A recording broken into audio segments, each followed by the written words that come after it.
4 గంటలకు కావస్తా ఉంది. లోపల ఏం జరుగుతుంది అనే విషయం ఎవరికీ తెలియకుండా గోప్యంగా ఉంచడం.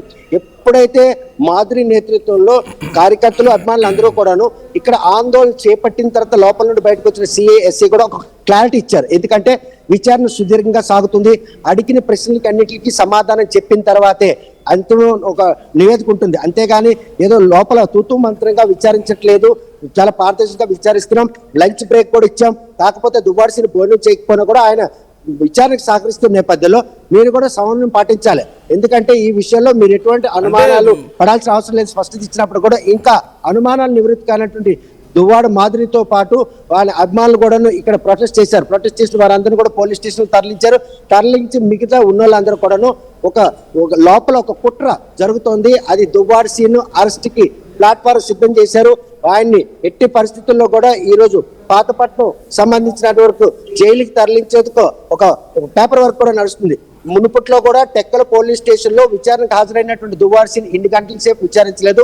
ఈ రోజు కొత్తూరు ఒక రిమోట్ స్టేషన్, ఇది మావోయిస్ట్ ప్రాంతమైనటువంటి పోలీస్ స్టేషన్ కి పట్టణం ఎక్కడ కూడా కనెక్టివిటీ లేకుండా ఉన్నటువంటి పోలీస్ స్టేషన్ లో కనుక విచారించినట్టయితే వారు అనుకున్న విధంగానే ఆయన అరెస్ట్ కి ఎవరు ఆటంకాలు కూడా ఉన్నా తొలగించుకొని అరెస్ట్ చేయడానికి సులభంగా ఉంటుందన్న ప్లాట్ఫారం, ఆ ప్లాట్ఫారం అమలు చేసేందుకు ఈ రోజు కొత్తూరు పోలీస్ స్టేషన్ మాత్రం వేదిక చేసుకున్నారు.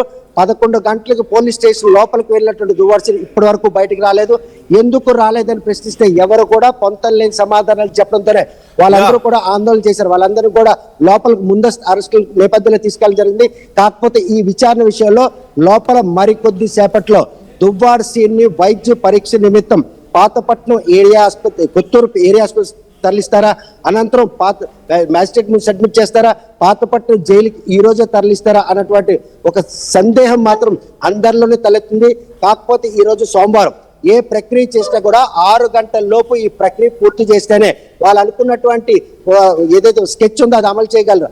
అంతకు ముందు కనుక వాళ్ళని అరెస్ట్ చేస్తే ఇక్కడ ఎటువంటి అలజడి నెలకొంటుందో అన్నటువంటి సందేహాలు మాత్రం ప్రతి ఒక్కరి నుండి తలెత్తునే అండలో ఎటువంటి అతిశయక్తి లేదు. నందు right thanks for the updates Naidu. మరిన్ని అప్డేట్స్ కోసం నేను మిమ్మల్ని మళ్ళీ కాంటాక్ట్ చేస్తాను. మొత్తం మీద అక్కడ ఉన్నటువంటి పరిస్థితి చూస్తున్నాం, కొంత ఉద్రిక్త పరిస్థితులు కనిపిస్తున్నాయి. ఇప్పటికే దువ్వాడ అభిమానులు చాలా మంది అక్కడికి చేరుకుంటున్నారు. అలాగే మాధురి కూడా ఇంతకు ముందు వరకు అక్కడ ప్రొటెస్ట్ చేశారు. మాధురిని కూడా ఇప్పుడు అదుపులోకి తీసుకోవడం మనం చూసాం. అయితే ఇప్పుడు ఏం జరుగుతోంది ఇక్కడ అసలు అనేది ఎవరికి అర్థం కావడం లేదు. కేవలం కొన్ని కామెంట్స్ చేసినంత మాత్రాన తీసుకువెళ్ళి కేసులు నమోదు చేయడం, ఎఫ్ఐఆర్లు అండ్ 4-5 గంటల పాటు విచారణ ఏంటి ఆ కామెంట్స్కి సంబంధించి అనేది ఎవరికి అర్థం కావడం లేదు. ఈ నేపథ్యంలోనే మాధురి కూడా అక్కడ ఈ అంశాన్ని ప్రశ్నించే ప్రయత్నం చేశారు గట్టిగా. అయితే మాధురిని కూడా ఇప్పుడు అదుపులోకి తీసుకున్నారు. అండ్ నాయుడు చెప్తున్న డీటెయిల్స్ ప్రకారం అండ్ అక్కడ ఉన్నటువంటి కార్యకర్తల అనుమానాల ప్రకారం చూస్తే శ్రీనివాస్ని ఇప్పుడు అరెస్ట్ చేసే అవకాశాలు ఉన్నట్లుగా కనిపిస్తోంది. సో నెక్స్ట్ ఏం జరగబోతుందనే ఉత్కంఠ కొనసాగుతుంది. అక్కడ ఉన్నటువంటి పరిస్థితులను ఎప్పటికప్పుడు ఆర్టీవీ మీకు మినిట్ టు మినిట్ అప్డేట్స్ అందిస్తూ ఉంటుంది. అలాగే ఇప్పుడు మాధురి విషయంలో ఏం చేయబోతున్నారు, అదే శ్రీనివాస్ కండిషన్ ఏంటి లోపల అనేది కూడా మరికొద్దిసేపట్లో మరిన్ని అప్డేట్స్ మీకు ఆర్టీవీ అందిస్తుంది.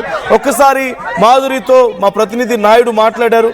ఆ డీటెయిల్స్ ఈ అరెస్ట్ జరగడానికి కొద్ది నిమిషాల ముందే జరిగినటువంటి కన్వర్జేషన్ ఒకసారి నేను మీకు వినిపిస్తాను. మాధురితో మా ప్రతినిధి నాయుడు మాట్లాడినటువంటి మాటలు ఒకసారి చూద్దాం. ఉప ముఖ్యమంత్రి పవన్ కళ్యాణ్ పై అనుచిత వ్యాఖ్యలు చేసిన కేసులో టెక్కల్లో గతంలో విచారణకు హాజరైనటువంటి ఎమ్మెల్సీ దువ్వాడ శ్రీనివాస్ ఈ రోజు కొత్తూరులో మరొకసారి నోటీస్ తీసుకొని విచారణకు హాజరైనారు. గంటన్నర ముందే ఈ పోలీస్ స్టేషన్కి వచ్చిన ఆయన ప్రస్తుతం విచారణ ఎదుర్కొంటున్నారు. చూస్తే ప్రస్తుతం మాధురి మనతో ఉన్నారు. అసలు గతంలో కూడా విచారణకు హాజరయ్యడం జరిగింది 2 పర్యాయాలు. ఈ రోజు కూడాను మళ్ళీ ఏడాదిన్నర తర్వాత ఈ నోటీస్ జారీ చేయడం వెనుకున్న ఉదాంతం ఏమనుకుంటున్నారు, ఈ రోజు విచారణ పిల్లలు వెనుకున్నటువంటి ఆంతర్యం ఏమని భావిస్తున్నారు? గతంలో కూడా టెక్కల్లో హాజరయ్యారు, అక్కడ కూడా చాలా అలజడి నెలకొంది. ఇక్కడ కూడా చాలా మంది ఆయన విచారణ పిలిచారంటే ఇంతమంది వచ్చారు. ఏం చెప్పాలండి, అక్రమ అరెస్టులే కదా, అక్రమ నిర్బంధనలు, అక్రమ అరెస్టులు.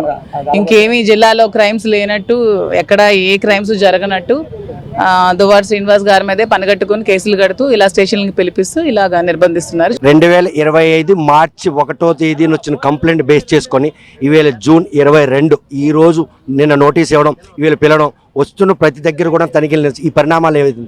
ఏం లేదు, ఈ మధ్యన రైస్ మిల్లర్స్ మన పెద్దుత్తి ఇన్సిడెంట్ మీద సార్ మాట్లాడారు. 75 కోట్ల దగ్గర కుంభకోణం జరిగిందని. సో నిజాలు మాట్లాడుతుంటే ప్రశ్నిస్తుంటే ఇలా కేసులు పట్టి నిర్బంధిస్తున్నారు. అంటే నిర్బంధన వెనక ఈ రోజు విచారణ అరెస్ట్కి ప్రేరేపితులు కాబడినట్టు అనిపిస్తుంది ఆ నోటీసు. చూడాలి మరి ఇంత సినిమా ఎందుకు చేస్తున్నారు, ఇంతసేపు స్టేషన్లో ఎందుకు ఉంచారు అనేది ఆల్రెడీ నోటీస్ ఇష్యూ అయిపోయింది దీని మీద. అయినా సరే మళ్ళీ స్టేషన్ పిలిపించారు. గతంలో కూడా పవన్ కళ్యాణ్ పై అనుచిత వ్యాఖ్యలు చేసినటువంటి విషయంలో 2 పర్యాయాలు టెక్కల పోలీస్ స్టేషన్లో విచారణకు హాజరయ్యారు. అప్పట్లో ఏమని విచారించారని దువార్సీని మీతో షేర్ చేసుకున్నారు. ఏమని విచారించారు, అదే ఎందుకు అడిగారని చెప్పారు. సార్ ప్రూఫ్స్ ఉన్నాయి కాబట్టి మాట్లాడాలని సమాధానం ఇచ్చారు. అప్పట్లో కూడా వైఎస్ జగన్మోహన్ రెడ్డి మీద అనుచిత వ్యాఖ్యలు చేసిన పవన్ మాటలు మదన పడే ఒక వైఎస్ఆర్ కాంగ్రెస్ పార్టీ ఎమ్మెల్యేసీగా ఈ రోజు కూడా సస్పెండ్ అయినా కూడాను ఆ కేసు ఆయన వెంటాడుతున్న పరిణామం కనిపిస్తుంది. అంతే, ఖచ్చితంగా కనిపిస్తుంది. మరి ఇన్ని గంటల పాటు విచారిస్తున్న వెనక్కి ఉన్నటువంటి ఆంతర్యం ఏమైనా అసెస్ చేయగలరా? మరి మీరే చెప్పాలి. 1 year బిఫోర్ పెట్టిన కేసుకి మళ్ళీ ఇప్పుడు పిలిపించారు అనేది మీరే అందరూ అర్థం చేసుకోవాలి.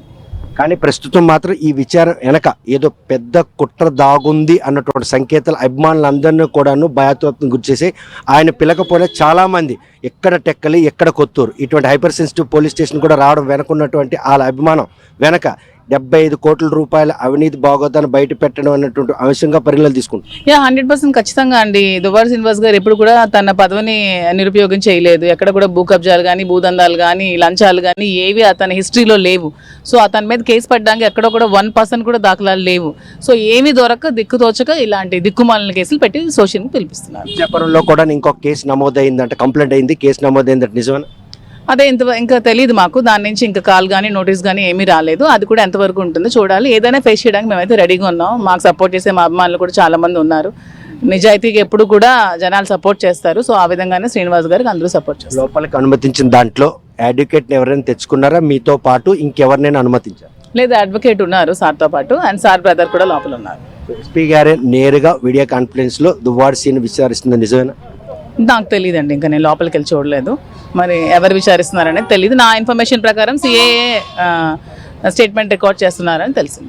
ఇటువంటి స్టేట్మెంట్ గతంలో కూడా తీసుకున్నారు, అదే పవన్ కళ్యాణ్ ఆరోపణ. మరి ఈ రోజు కొత్తగా ఏం తీసుకుంటారని భావిస్తే కంప్లైంట్ క్రైటీరియా ఉంటాయి కొత్తగా తీసుకోవడానికి అందరికీ తెలిసింది. 1 year బిఫోర్ తను ఇచ్చిన స్టేట్మెంట్ అందరికీ తెలిసింది. ప్రతిదీ 2 years అయిపోయింది. మళ్ళీ ఇంకేం స్టేట్మెంట్ తీసుకుంటారు? ఏముంటాయి? ఆయన జిల్లాలో ఏవి విపరీతంగా గంజాయి స్మగ్లింగ్ జరుగుతుంది. పిల్లలు యూత్ అంతా గంజాయికి అలవాటు పడిపోతున్నారు. చాలా దగ్గరలో క్రైమ్స్ జరుగుతున్నాయి, మర్డర్లు జరుగుతున్నాయి, ఆడపిల్లలు చాలా మంది రేపులు జరుగుతున్నాయి. ఇవన్నీ వదిలేసి ఇవే కేసులు ఉన్నట్టు ఎస్పీ గారు దీని మీద కాన్సన్ట్రేట్ చేయకుండా క్రైమ్ రేట్ తగ్గించుకుంటే చాలా మంచిది జిల్లాలో. ఏదైతే ఎమ్మెల్సీ దువ్వాడ శ్రీనివాస్ పవన్ కళ్యాణ్ పై చేసినటువంటి అనుచిత వ్యాఖ్యల పట్ల ఈరోజు గత 2025 మార్చి 1వ తేదీన జనసేన పార్టీ ఇన్ఛార్జ్ హిరమండలకు చెందిన ఆయన ఫిర్యాదు ఇవ్వగా 8వ తేదీన కేసు నమోదు చేశారు. అప్పటి నుండి ఇప్పటి వరకు దువ్వాడ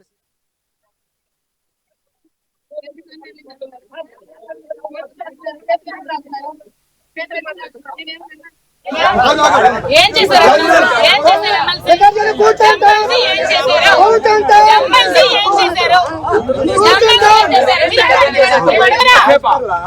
ఏం స్టేట్మెంట్?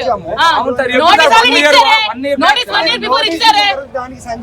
ఎందుకు కోర్టులో ప్రవేశపెట్టండి? కోర్టులో ప్రవేశపెట్టండి. స్టేట్మెంట్ అయిపోయింది సార్. స్టేట్మెంట్ అయిపోయింది. చాలా అయింది. మేము